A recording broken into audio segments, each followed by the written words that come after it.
আসসালামু আলাইকুম। Hello guys, আজ আমার রেসিপি হলো মুরগির মাংস। মুরগির মাংসকে আমি ভালো করে ধুয়ে নিয়েছি। এরপর এর সাথে আমি লেবুর রস মেশাবো যেন মুরগির মাংসের কোনো গন্ধ না থাকে। আপনারাও চেষ্টা করে দেখতে পারেন বাসা বাড়িতে।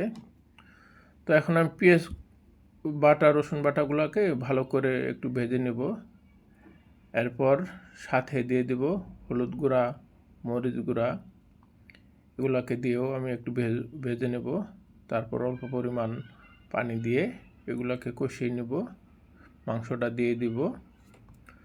মাংসটা দেওয়ার পর আমি এগুলোকে নেড়ে মিক্স করে নেব। সাথে দিয়ে দেব একটু আলু। আপনারা দেখতেই পাচ্ছেন এই হলো তরকারির কালার। যেহেতু আমি এই মাংসটাই 2 বেলা খাবো, সেই জন্য অল্প পরিমাণ আলু দিয়ে নিয়েছি।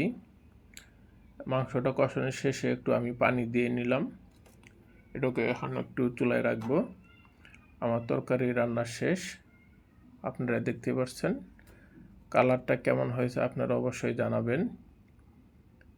আরও কী প্রসিডিউরে রান্না করলে তরকারি স্বাদ হবে সেটাও জানাবেন।